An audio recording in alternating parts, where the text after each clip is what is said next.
He's never rebuilt the two-stroke before that I know of. Nope. What'd y'all do to it? Oh, it was way faster.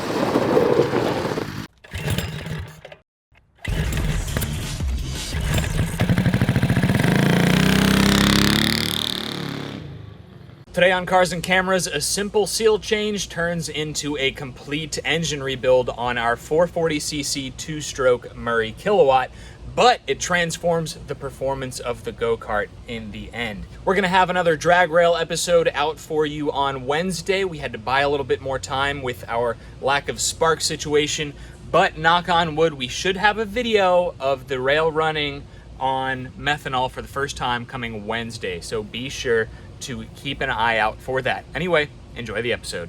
What's up, everybody? Today on Cars and Cameras, we're hoping to finally get our two-stroke homebrewed cross kart dialed in for a fast lap around the Cars and Cameras Grand Prix.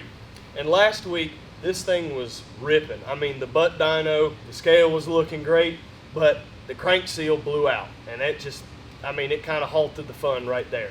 And we didn't have the right parts to take care of it, nor the tools. But now we do. We had to buy a driven pulley puller and a complete gasket set. We're hoping in no time at all we're gonna have this thing apart, back together, and ripping around. We had to wait a week for this specialty tool.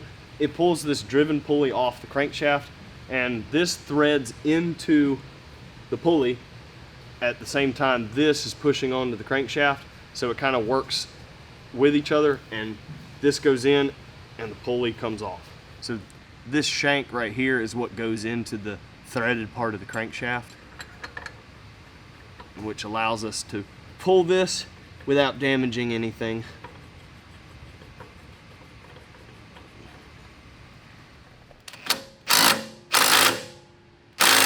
Oh, it's working. Well, something came off. Something came off. Well, crap. I didn't do it. I didn't do it. I don't know what you're talking about. I didn't do anything. Oh boy, now we gotta put Humpty back together again. I didn't do anything. Okay, so maybe on. these are changeable. So I think you remove these, or you put heavier or lighter ones in, and that's what adjusts your clutch. That's pretty darn cool. After discovering that this is not a one-size-fits-all tool, this shank is actually a little bit too short. It wasn't even engaging with the crankshaft, and we ran out of threads in the pulley. So what I've done is I've made up the distance, and this is going to allow it to actually do the job that we need it to, and I've got my long magnet to get that piece out. In case we have any issues. Let's Okay. rip, dude. Everybody just say a little prayer. All right. We got a feeling we're never gonna see that piece. That piece might not ever come out. But if it gets stuck in there, It's that fine. means that this tool is going to work forever. Yeah.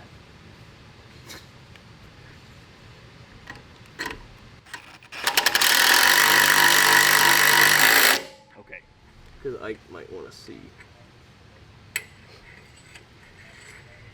Okay, look at that. Hey, It came back to you us. got it back. Okay, so it definitely did push on it, because look, it Wow.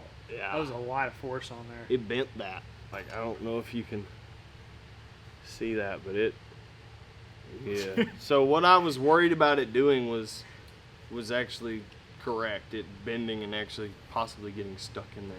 All right, so we finally got this thing off. Boy, let me tell you, it was, like I would say back home, saltwater welded on there or something. It just did not want to give up the fight. We had to modify the tool just a little bit to make the shank a little bit longer to make it reach the crankshaft, and we gave it a good tap with the hammer and it popped right off, and now we can finally move on with this project. So I've cleaned off the crankshaft seal and I've matched up the numbers. Seems like both of these are the exact same, so that's good. I'm gonna try my best at getting that thing out of there. It seems to be already kind of wiggling around. I saw it jumping around when it was running, so like the crankcase pressure blew it out. So whenever we remove that, we're gonna Scotch-Brite this crankshaft, clean it up, lube this new seal up and reinstall it. Hopefully it'll take care of our problem. We can rip this thing around today, because I'm trying to ride something. Oh, that was easy. Okay, so, oh yeah, look at that. So so it has dry rotted really bad. Wow, like it's basically breaking. But there's supposed to be a spring around that holding this like gasket tight, and the spring is in here, but that's okay. It didn't go anywhere. All right, so here's the crankshaft, and you've got your crankshaft bearing, and of course here's your engine case. And it's two halves. There's the top half, lower half, and then you've got your piston jugs up here behind the fan shroud. And what we're going to do is we're going to reinstall this seal, but first I need to clean up this surface and this surface as well before reinstalling, because we don't want this to happen again. But this is just overtime, nothing wrong with it.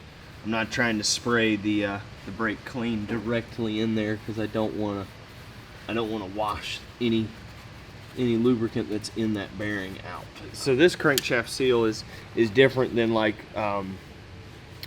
something that would be on like a car or like a wheel bearing seal or something, because most of the ones I'm talking about are gonna have like an exposed metal edge, and you have to hammer them in, and this outside surface is what holds them. This is basically the same thing, but it has just rubber, so we're gonna have to lube this whole thing to install it. Got this thing lubricated up. We're gonna try and install it this way. Hopefully we don't have to split the case.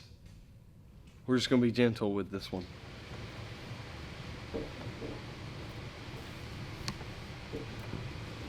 Not, you don't want to get it sideways, and I'm not even sure this one we're gonna be able to do this. So fingers crossed.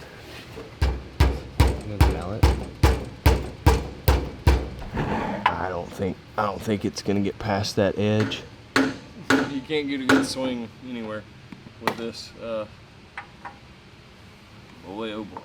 To avoid ruining these seals, I think we're gonna have to split the case. I'm gonna try once more, but I feel like it's gonna ruin these seals.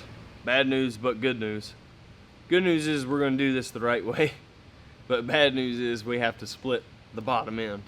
So separate the bottom and top half of the rotating assembly, which I don't know if we have gaskets for, but I will make some out of a cereal box if I have to, just to show y'all what to do if you need a gasket.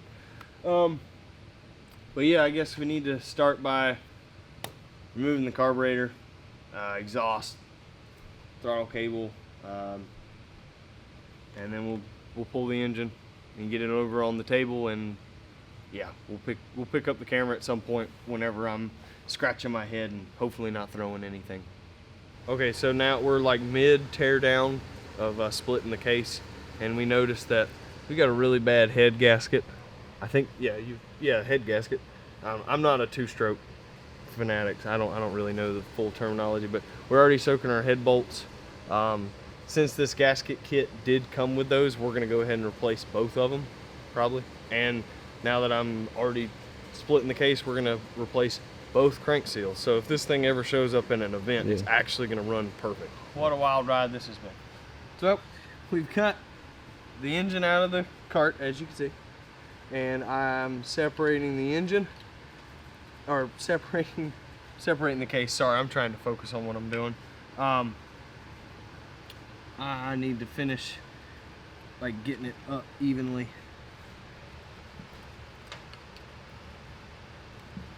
There it goes. This is quite the process. Oh man. Oh boy.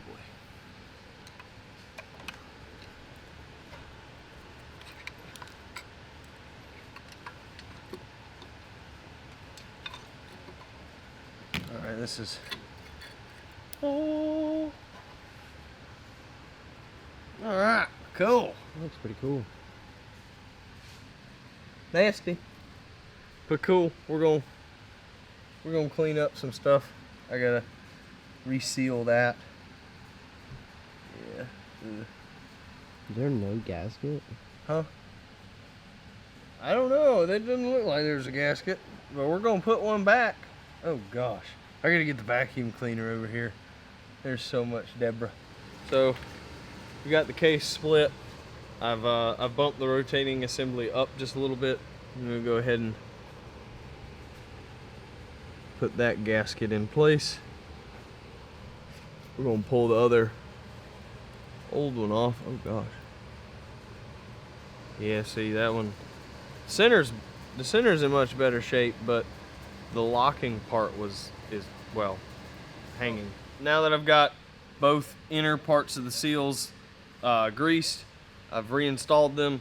I've pushed the rotating assembly back down, so I'm going to finish cleaning both surfaces and set this lower half down and let the RTV tack up, and then we'll torque it down. I just want to say that Charles is doing a fantastic job. We totally put him on the spot. He's never rebuilt the two-stroke before that I know of. Nope, not even a weed eater. But we throw him in the lion's den, and I think he's doing a great job. I got a few scratches, but I found a chair and I didn't hear no bell. yeah, there you go. But so I accidentally raised the rotating assembly up too high, and this center bearing has a pin. For anybody that wants to know, this is the bottom of the engine. It goes up, and it keeps this thing from side to side, I guess, or something. But I didn't have it in place, and it was causing. I thought I had the piston rings out of the jug or something, so I stopped, and I was about to disassemble the whole thing. But turns out we kind of have to do that anyway.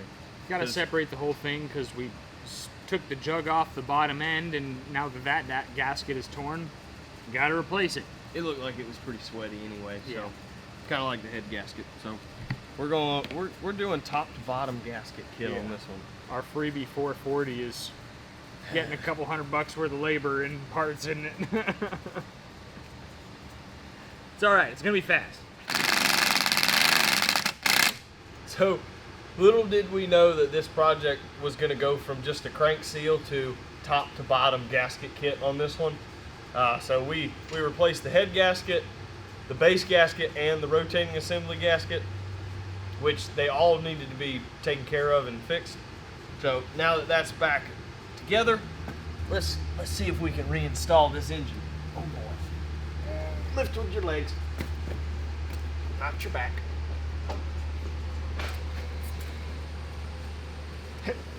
Awkward.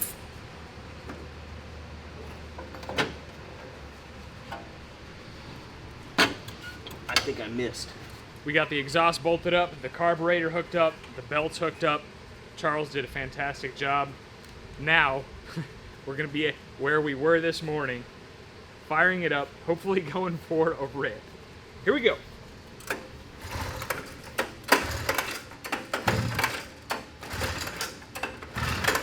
Oh boy.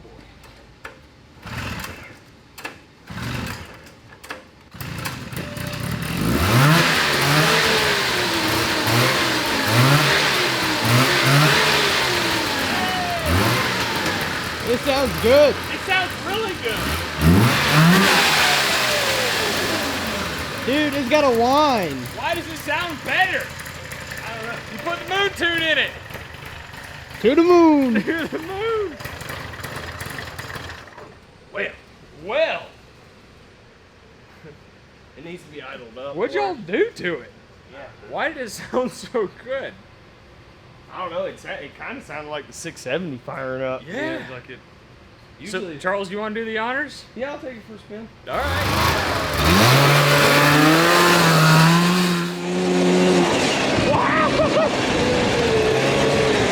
Holy cow.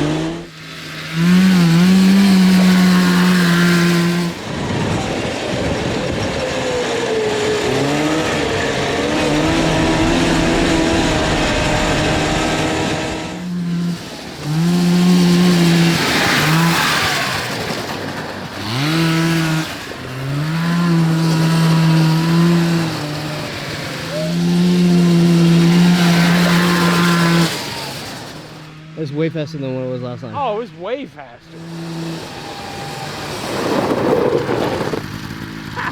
Put her there, man. Holy Nice cow. job, man. How you Okay. doing? My heart rate. It looks fast. Yeah, it's bad. It scared me. Like when the power band first kicked in, it was like. I mean, I could tell that we may not have it perfect on the gearing. I know you don't want to hear that, but That's it's okay. great. Okay. But you know, like if you're trying to go from a dead stop and do like a donut or whatever, you can tell that it's trying to slip the belt. Okay. Like I did, like you can see I hooked one time and Yeah. spun it around good, but it's like you do that too many times, it gets it hot. So Sure. we may need, what is it? Even A cut- shorter like gearing. maybe 2 more teeth or 2 less teeth, Okay. which is very small But increment. we need a lower top speed to less stress on the belt. yeah, Is that, yeah, just to make Cool. sure. Is But- it time for hot lap? I think it is. I need to. Do you want to go or you want me to go? I'll check the track for you. Okay. But if you want to, dude, this thing was floating over there. Yeah. The suspension is nice. Okay. Like it's just, like it had like side to side travel with Really? a solid axle. Huh. All right, we're good to go.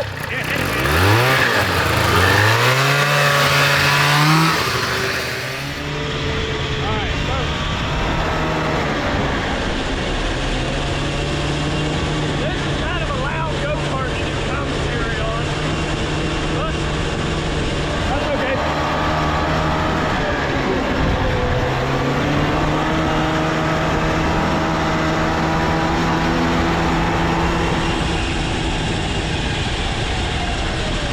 This is where we almost lost Isaac. Don't want to do that again. But everything seems free and clear for John. John's good to go fast. Oh yeah, look. I'm glad our bridge is okay. The water was probably, Yeah, last weekend the water would have been in my lap right now. So everything seems okay.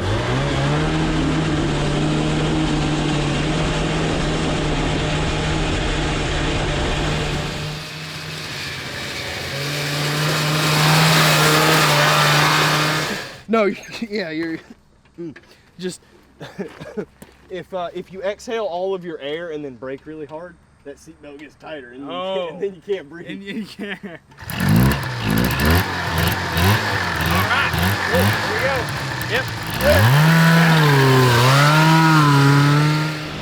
All right. Whoa! Whoa!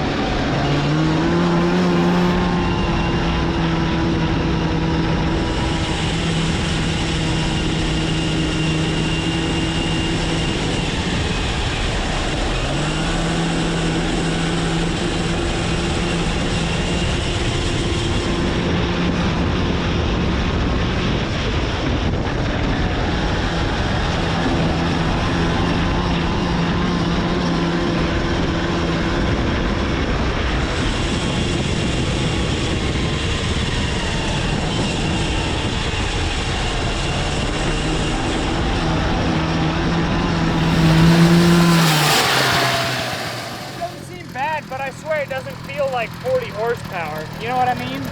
Yeah. It's definitely slipping. The belt. Yeah, and it had like a little lag when you first took off. So we need to change the gear ratio. Yeah, we might have to. Maybe. I don't know, man. If you want to give it a shot, take it easy on it. I'll give it a shot. Okay. Yeah. All right. On your mark. Yep. Get set. Go. Here we go.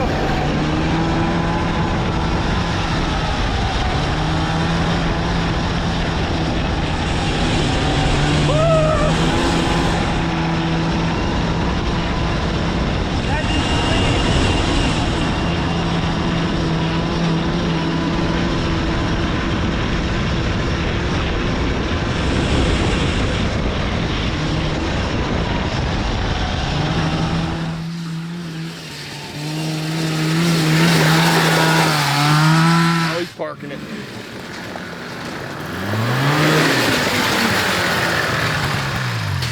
Honestly, guys, it's hard to believe this started as a go-kart. Like, it's pretty good. It's still got its issues. The gearing is still too tall, and I think that over time we're gonna do more damage to this belt. But like, it idles way better. The engine's more responsive now, I think. And the suspension's awesome. The brakes are awesome. You notice how you're sitting a lot higher than the bottom of the frame. I would personally be a lot more comfortable if I was sitting down on the frame. Oh, okay. But that's just me. Yeah. Ike loves this thing the way it is, so we're gonna leave it alone. If we got rid of the seat adjuster, we could do exactly what you Yeah, want. but dude, it's all right. This one's for Ike, man. But good job on the engine rebuild, man. Thank It purrs. It runs awesome. So in the next episode, we had a thought. This is our budget cross cart. Why not put it up against our purpose-built Honda 750 cross cart, and possibly even the mini cross cart, aka the yard dart? Some people don't even know what that is. Exactly. So you'll catch that on the next episode of Cars and Cameras. Thank you all for watching. Leave a thumbs up if you're enjoying the two-stroke content. We need to do some re-gearing on this thing, but I swear, every time we make an episode on it, it gets better and better. Absolutely. So thank you all for watching. Visit our website, cars-cameras.com, to pick up some merchandise to help support our builds and the channel, and we'll catch you next time. All right, we almost forgot. We have to reveal the Cars and Cameras Grand Prix lap time that I ran on the 440 megawatt. Here's his last time, and since we shot this, we re-geared it. I think we did some rear suspension work and front suspension work. And I think we added a jack shaft. And a jack shaft. So there's 2 jack shafts on this one. I forgot about that. So if we can get anywhere close to our purpose-built 750 cross cart, I will be happy. So, what do you got? You did it. 50, Okay. 7, Okay. 12. Dude, faster So- than the Grave Ninja. Right there. Like right. I'm Fifth just place. gonna put it there, but yeah. So right under what we're trying to beat. So between the 440 megawatt, our 750 cross cart, and the yard dart, we have 3 custom-built kind of cross karty vehicles. We have the small one, the yard dart, the budget one, the megawatt, and then the one we built in my parents' garage, the OG cross cart. I think we should do a revival series on the 750 cross cart. We've been meaning to rebuild the front suspension, and then do a head-to-head oh boy. of the OG cross cart versus the megawatt versus the yard dart, because they are honestly very close to one another. That's gonna be the triple threat. The triple threat challenge. Leave a thumbs up if that's something you're looking forward to seeing. Thank you all for watching. Subscribe to the channel, and if you want to help support Cars and Cameras, go to our website, cars-cameras.com, and pick up some merchandise. We'll catch you next time. Before we could turn the camera on, I was trying to rotate this engine, and I didn't hold the bottom. Oh boy. That's all right. So we may or may not have to separate these jugs to get it back together right, so we can get the piston rings compressed. But we're gonna figure it out.